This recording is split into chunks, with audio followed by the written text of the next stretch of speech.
नमस्कार, मैं विनय कुशवाहा। आप देख रहे हैं ये न्यूज़ बिहार। हम पहुंचे हुए छपरा में, जहां राष्ट्रीय जनतांत्रिक गठबंधन के द्वारा कार्यकर्ता सम्मेलन का आयोजन किया गया। इस कार्यकर्ता सम्मेलन में सारण जिला के सभी सहयोगी दलों के कार्यकर्ता, समर्थक व पदाधिकारी उपस्थित रहे। यह कार्यकर्ता सम्मेलन लोकसभा चुनाव 2024 को देखते हुए किया गया। इस कार्यकर्ता सम्मेलन में सारण प्रमंडल के सभी 4 और बिहार के 40 और देश के 400 सीटों पर विजय श्री दिलाने का संकल्प दोहराया गया। इस कार्यक्रम में मुख्य रूप से बिहार विधान परिषद के पूर्व सदस्य सलीम परवेज, बिहार विधानसभा के सदस्य जनक सिंह, बिहार सरकार के पूर्व मंत्री श्री मुनेश्वर चौधरी, सोनपुर के पूर्व विधायक विनय सिंह सहित गणमान्य लोग उपस्थित हैं। आइए हम आपको दिखाते हैं बैठक को राजीव प्रताप रूढ़ी ने भी संबोधित किया। हमारे अनुप श्रीवास्तव जी, कई लोग जो है शिक्षा मांग सभी को द्वारा दिया गया है। आप सबका अभिनंदन। बड़ा कठिन है कि जब इतने लोग बोले हो और उसमें आपका प्रसंग बनता रहा हो, तो फिर अपने बारे में बहुत चर्चा करना बड़ा कठिन। और आज एनडीए की बैठक मैं आभार व्यक्त करना चाहूंगा पार्टी का और सभी दलों के अध्यक्ष का, जिन्होंने आज सहमति प्रदान की और बड़े कम समय में आप लोगों ने एनडीए का बैठक संपन्न कर दिया। और मैं समझता हूं कि पूरे बिहार में चुनाव घोषणा के बाद, जिसका चुनाव 4वें चरण में है, 5वें में है, इतना समय से हम लोगों ने एनडीए की बात। भाई मुनेश्वर चौधरी जी भी कुछ कह रहे थे, बाकी सभी हमारे मित्र लोग यहाँ अपने अपने हिसाब से अपना वक्तव्य दे रहे थे। लेकिन आज जब 35 साल की राजनीतिक यात्रा के बाद मैं आपके बीच में खड़ा होता हूं, तो मैं अपने आप को बहुत, मेरे पास शब्द नहीं है समझाने के, और मैं बहुत काबिल हूं। मैंने कभी अपने आप को घोषित नहीं किया है कि मैं बहुत काबिल हूं, लेकिन आप लोगों के बीच में अपने राजनीतिक जीवन की यात्रा में जब हम, मेरा उम्र 21 साल का था, तब भी हम चुनाव लड़ गए, क्योंकि वोटर लिस्ट में मेरा नाम ज्यादा दर्ज था। मेरे राजनीतिक जीवन में, चाहे वो छात्र राजनीति हो, या लोकसभा में पहुंचने का हो, या राज्यसभा में पहुंचने का हो, या अटल बिहारी वाजपेयी जी के सरकार में मंत्रिमंडल का सदस्य रहने का हो, या फिर माननीय नरेंद्र मोदी जी के मंत्रिमंडल में सदस्य के रूप में रहने का हो, मेरे लिए 43 साल का राजनीतिक यात्रा है। और शायद इतना लंबा राजनीतिक यात्रा करके वो व्यक्ति अभी राजनीति में टिका हो, ये ईश्वर का आशीर्वाद है और छपरा की जनता की आशीर्वाद है। इतना लंबा यात्रा में अभी विनय जी से पूछ रहे थे कि सारण में अगर ये इस बार अगर हम जीत के आ गए, हो सकता है अगर उसमें करेक्शन कर दीजिएगा। निशंक जी भी 5 बार के विधायक है। मैं सबसे लंबे समय का सांसद जिला का हो जाऊंगा अगर आप लोगों ने मन बना दिया है, तो वो भी एक रिकॉर्ड बना दिया जाए।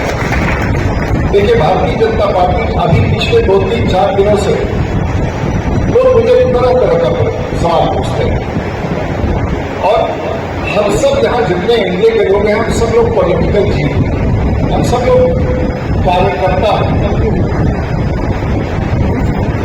और मंच पर भी बैठे हुए सब लोग कार्यकर्ता हैं। कोई मंत्री रहे, कोई खुद विधायक रहे, कोई विधायक रहे, कोई सांसद रहे, आप सब भी कार्यकर्ता हैं।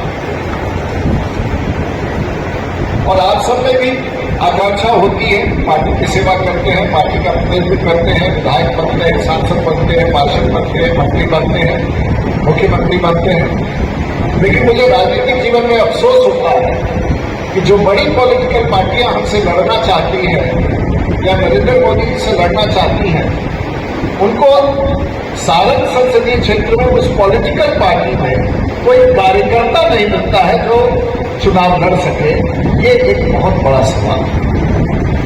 और वोट फिर करके परिवार में ही लड़ाना पड़े, तो इसका मतलब सचमुच है या तो आपके पास कार्यकर्ता नहीं है या आप कार्यकर्ताओं का सम्मान नहीं करना चाहते हैं। ये दो ही है, तीसरा कुछ नहीं। और ये कौन सी राजनीति है? खुद मुख्यमंत्री बनना, पत्नी को मुख्यमंत्री बनाना, बेटे को मुख्यमंत्री बनाना, बेटे को दूसरे बेटे को एमएलए बनाना, दूसरे बेटे को मंत्री बनाना, बेटी को राज्यसभा में भेजना, बेटी को फिर लोकसभा लगा देना, बेटी दूसरे सभी को भी लड़ा देना, उसके बाद फिर एक और बेटी को लड़ा देना। क्या हम लोग अपने लोकतंत्र में, अपने संविधान के तहत, क्या इसी चीज के लिए हम लोगों ने अपने भारत के इस देश को, संविधान को अपनाया? और जब लोग मुझसे सवाल पत्रकार कहते हैं कि फलाना आपके खिलाफ लड़ रहा है, मुझे तो बड़ा अफसोस होता है। जब पहली बार यहां पर से लोकसभा में जीत के गए तो अगले 4 साल तक मैंने किसी भी उस दल के व्यक्ति को नहीं देखा। 4 साल के बाद फिर जब हम दोबारा जीत के गए, उसके बाद भी किसी पॉलिटिकल कार्यकर्ता को हम क्षेत्र में नहीं देखा। जब राबड़ी जी यहां से हार के गए, 5 साल तक किसी को भी हमने पॉलिटिकल क्षेत्र में नहीं देखा। पिछले बार भी जब वो चुनाव में आए थे, जो भी उनके दल थे उसको 5 साल तक नहीं देखा। और हमें चुनौती देने के लिए तो राजनीति में सबसे महत्वपूर्ण है कि 2019 से 2024 तक कोई ना कोई आदमी आकर के मेरे सामने मुझे चुनौती देता, और मुझे भी अच्छा लगता कि मेरा चुनौती सामने खड़ा है। लेकिन वो चुनौती ना रहे और चुनाव के 15 दिन या 30 दिन के भीतर वो चुनौती खड़ा हो जाए और पत्रकार भी उसकी चर्चा करें, देश के लोग उसकी चर्चा करें, इससे शर्मनाक स्थिति राजनीति और कोई नहीं हो सकती। और मैं ये नहीं कर रहा हूं उनमें बेहतर है, लेकिन भारतीय जनता पार्टी और इंडिया के अलायंस के लोगों के बीच में, चाहे नीतीश कुमार की हो, चाहे रामविलास पासवान जी की पार्टी हो, चाहे वहां आज भी कार्यकर्ता जिंदा है। और मैं उसी ताकत से आपके पास लड़ने आया हूं कि आज आईपीएल का कार्यकर्ता जिंदा है और इसीलिए मैं चुनाव लड़ने आया हूं। कई बार लोग पूछते हैं नहीं आप क्या किए, और विरोधी तो 3-4 सवाल पूछते हैं।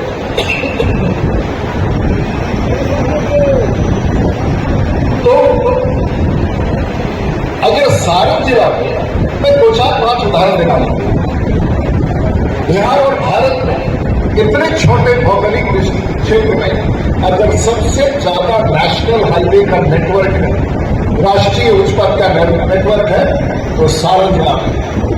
पूरा भारत में अगर पीडब्ल्यूडी सड़कों का सबसे बड़ा नेटवर्क है तो सारण जिला में। अगर ग्रामीण सड़कों का सबसे बड़ा नेटवर्क है तो सारण जिला में। बिजली के तार और खंभे का सबसे बड़ा नेटवर्क है तो सारण जिला में। अगर ट्रांसफार्मर और सब स्टेशन का सबसे बड़ा नेटवर्क है तो सारण जिला में। और गंगा नदी पर पुल का सबसे बड़ा नेटवर्क है तो सारण जिला में। किस बात की आप बात करें, कौन से डेवलपमेंट की बात करते हैं?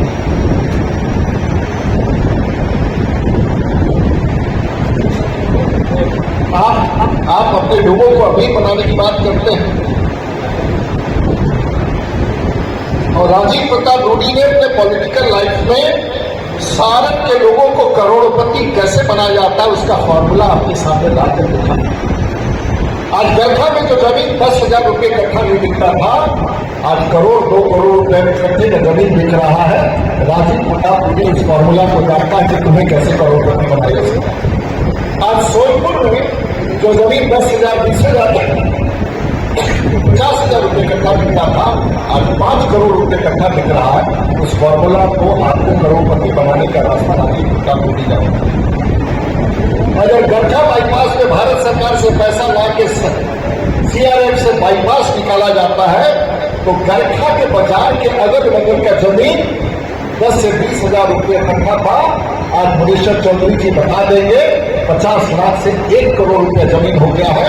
न मुनीश्वर चौधरी वो जमीन खरीद सकते हैं, न विनय सिंह वो जमीन खरीद सकते हैं। करोड़पति बनाने का फॉर्मूला होगा।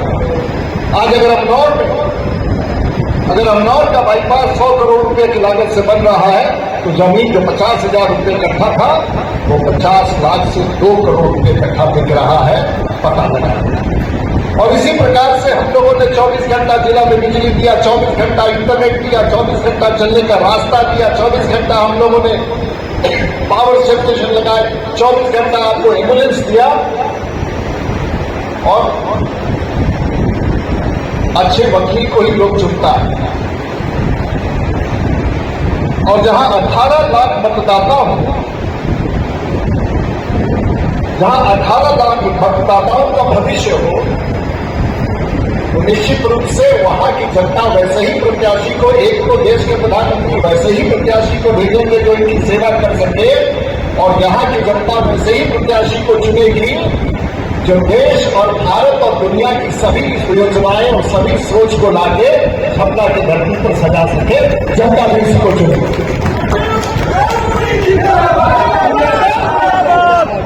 अगर छपरा की धरती पर भारत का सबसे बड़ा, अगर 1.25 लाख जीविका दीदियों का आयोजन,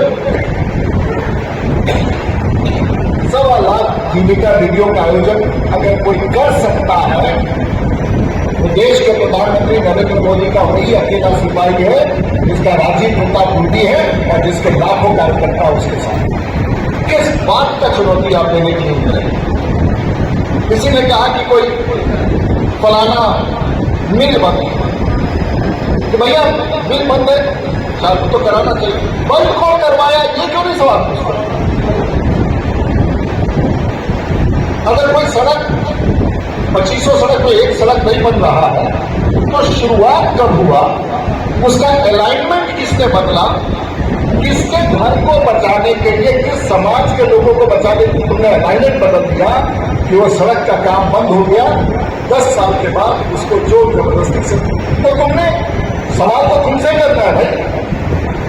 2007 में जब वो बिल बंद हुआ तो किसके समय बंद हुआ, क्यों बंद हुआ? सड़क का काम बंद हुआ तो किसके समय बंद हुआ? तो जो हो गया वो तुम्हारे क्रेडिट में, जो बच गया वो मेरे क्रेडिट में। ऐसे नहीं होता है, जनता सब एक भी करती है। और सारी की जनता जानती है कि जिस तरह से देश में मोदी की गारंटी है उसी तरह से छपरा में राजीव प्रताप रूडी की गारंटी है। और कोई काट नहीं सकता इस बात को। हमारे पास कोई पेट्रोल पंप नहीं है, हमारे पास कोई गैस एजेंसी नहीं है, हमारे पास कोई शोरूम नहीं है। और समय मिलता है तो लोगों के लिए वकालत भी कर देता हूं, उसमें मन करता है तो बिहार के नौजवानों को हम अपने बच्चों को लेकर के हवाई जहाज की भी यात्रा करा देते हैं कप्तान के रूप में। और मौका मिलता है तो कभी कॉलेज में भी जाके बच्चों को प्रोफेसर के रूप में पढ़ा देते हैं। और उससे भी ज्यादा मौका मिलता है तो सारण की जनता की आवाज को लोकसभा, राज्यसभा, दुनिया के पटल पर, चाहे वो विश्व हो या दुनिया का, चाहे वो फिक्की का फोरम हो, पता नहीं क्यों इस बात को पता। इसलिए कहीं हमारे लिए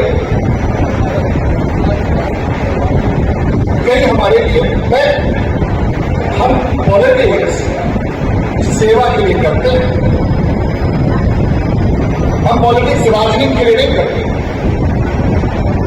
हम सांसद सेवा के लिए।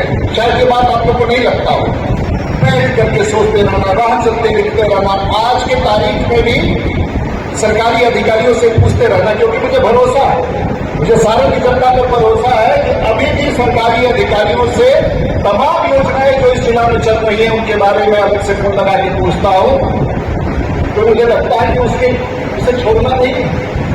अब आप सब लोग छोड़ दीजिए, आप सब लोग पूरे भारतवर्ष में, दुनिया में आपके लोग होंगे, परिचित होंगे। आप हमको भारत का एक जिला दिखा, विनय जी एक जिला दिखा दीजिए। पटना शहर में तो गैस पाइपलाइन से गैस पहुंचा ही नहीं, सारण जिला के गांव-गांव में गैस पाइपलाइन दौड़ गया है। कोई चुनौती करके दिखा दे, अगर मुझे अपने लोगों से ही अगर कंपटीशन हो तो उससे ही करके दिखा दे। आने वाले लोग जो जीत के करेंगे वो तो बात की बात। हम 24/7 और इसी काम में लगे रहते हैं। हम अगर अगर बेंगलोर के हवाई अड्डा को देखते हैं जहां 400 विमानें और यहाँ के बच्चे बच्चियां काम करते हैं, तो मेरा सपना होता है कि छपरा और बिहार में ऐसा है वाइट बात नंबर। जब हैदराबाद के हवाई अड्डे पर उतर के देखता हूँ, बेंगलोर के हवाई अड्डे पर उतर के देखता हूँ, फ्रैंकफर्ट को देखता हूँ, वॉशिंगटन डीसी को देखता हूँ, लंदन को देखता हूँ, हिथ्रो को देखता हूँ, तो मैं वहां सपना देख के आता हूँ, काश मेरे यहाँ भी ऐसा होता। हम सपना देखते रहते हैं और इस सपना को साकार करने के लिए आप मतदाताओं के बीच में आके हाथ जोड़ता हूं कि मुझे मत हटाओ, मैं सपना देख रहा हूं और सपने को साकार करने के लिए मेरे लिए कोई बिजनेस नहीं है पॉलिटिक्स। जो मेरे साथ कार्यकर्ता व्यक्तिगत तो मेरे लिए बिजनेस नहीं है पॉलिटिक्स, मेरे लिए कमिटमेंट है और उस कमिटमेंट के साथ करता हूं। कल एक जगह मैं बैठा हुआ था, बाजार के कुछ लोग मिल रहे हैं, एक व्यक्ति ने तो ऐसा शब्द कहा कि आपके यहाँ 24 घंटा बिजली है, आपके यहाँ सड़क है, आपके यहाँ विधि व्यवस्था है, मेरे रहने से आपको इंटरनेट है, मेरे रहने के कारण कोई दरोगा आपको बंद नहीं करता, मेरे रहने के कारण कोई सेल टैक्स इनकम टैक्स बंद नहीं करता है, आप मेरे दरवाजे से 100 गज की दूरी पर रहते हैं। देश की वित्त मंत्री अगर दिल्ली से चलती है तो 6 साल बिहार नहीं आती है, पहली बार बिहार आती है और आपके गांव में आती है, खाना खाती है और फिर भी आप कहते हैं कि मरमरी। देश में गांव से निकल के कहीं जाते हैं, सारण का आदमी कहीं जाता है, चाहे वो मेरा विरोधी ना हो, वो कभी ये नहीं कहता है कि मैं छपरा का हूं, लालू जी के यहाँ का हूं, वो ये कहता है कि मैं राजीव प्रताप रूडी के कॉन्स्टिट्यूंसी का हूं। फर्क इतना ही पता लगा दीजिए। कभी किसी को कहता हूं, किसी से भी पूछ लीजिए, कोई आके कहता हो कि आपके बेटे, आपकी बेटी, आपके, कभी कहता हो कि हम किसके कॉन्स्टिट्यूंसी पे हैं। और फिर वो राजनीतिक पार्टी आके अगर दावा करे कि हम बड़े परिवर्तन का कारण बनेंगे, मैं नहीं जानता हूं इसमें कितनी सच्चाई है। और कभी भी मेरा टिप्पणी इस राजनीतिक जीवन में सबकी बेटी प्यारी होती है, उसमें पढ़ना ही नहीं है, लेकिन बीच पर कौन खड़ा है उसे देखना है कि उसने बिहार के साथ क्या किया। और अभी तक तो कोई बचा ही नहीं है जो ईडी और कौन कौन केस में है। एक और को कहां से बेचारे को फंसाने के चक्कर में ले आए हो, चैन नहीं है क्या? मतलब घर में किसी को छोड़िएगा नहीं क्या? कोई छोड़िएगा नहीं किसी को, तो कुछ को तो छोड़ दीजिए कि आदमी को चैन से रह ले। कोई बचा ही नहीं है। इसलिए हम लोगों को अपनी तरफ से कोई ऐसी टिप्पणी करनी है। हर की बेटी प्यारी होती है भाई, काहे के लिए किसी के बारे में? एक तो इस धूप में आप उसको तंग कर रहे हैं और भी उसके साथ स्वास्थ्य का प्रॉब्लम है, और फिर आप क्या कर रहे हैं? क्यों उत्पादन कर रहे थे? आप तो काबिल थे, आप तो ताकतवर है, राज्यसभा भेज दिए होंगे। और हमको बड़ा खराब लगता है, हम व्यक्तिगत टिप्पणी नहीं कर सकते और हम गर्व में रहते हैं जब इस प्रकार का राजनीति को देखते हैं हमारी जैसा व्यक्ति। और मैं समझता हूं कि मंच पर बैठा हुआ हर वरियाती इस बात से हताहत होता है। ये कौन सी बात है? हम लोग की मुलाकात होती रहेगी, बहुत सारी बातों पर हम लोग बातचीत करते रहेंगे, लेकिन बाजार में, सड़कों पर कहीं चुनाव नहीं होता है। चुनाव अंतिम रूप से बूथ पर होता है और ये पूरी तैयारी उस बूथ के लिए। हम सब लोग बैठे हैं वहां पर, हम सब लोग बूथ की तैयारी पर। अगर आप बूथ पर कामयाब हैं तो 400 का लक्ष्य आप पार कर जाइएगा, कोई ताकत आपको रोक नहीं सकता। और हमारी तैयारी, इंडिया की तैयारी बूथ पर होनी चाहिए। बाकी हमारे नेता लोग भाषण देंगे, हम सब लोग चलेंगे, मिश्रा की भाषण देंगे, गौतम की भाषण देंगे, गणेश बाबू भाषण देंगे, भूपेंद्र जी देंगे, सब लोग आंसर भी देंगे, डॉक्टर सिंह, हम लोग नेता लोग, हम कार्यकर्ताओं का काम है कि बूथ की तैयारी करें। और वही सबसे महत्वपूर्ण आज इंडिया की बैठक का मुख्य उद्देश्य वही है। क्या पत्रकार कहता है, मेरे को समाचार चला हम तय करेंगे कि छपरा का भविष्य किस दिशा में होगा, हम तय करेंगे बिहार का भविष्य किस दिशा में होगा, हम तय करेंगे कि देश का भविष्य नरेंद्र मोदी के नेतृत्व में किस दिशा होगा, हम तय करेंगे, भारतीय जनता पार्टी के कार्यकर्ता तय करेंगे और एनडीए के कार्यकर्ता तय करेंगे। इसलिए मित्रों, बहुत देर से बैठे इन विषयों पर हम अभी जाना नहीं चाहते थे। आप सब लोग आए, इतनी बड़ी संख्या है। जब रंजीत बाबू से बात हो रहा था तो कहे कि भाई हम सोच रहे थे हॉल कैसे भरेगा। अब तो हर हॉल छोटा पड़ जा रहा है भारतीय जनता पार्टी और एनडीए के। अब इससे बड़ा तो है नहीं जिला, अब इससे बड़ा तो हॉल है ही नहीं।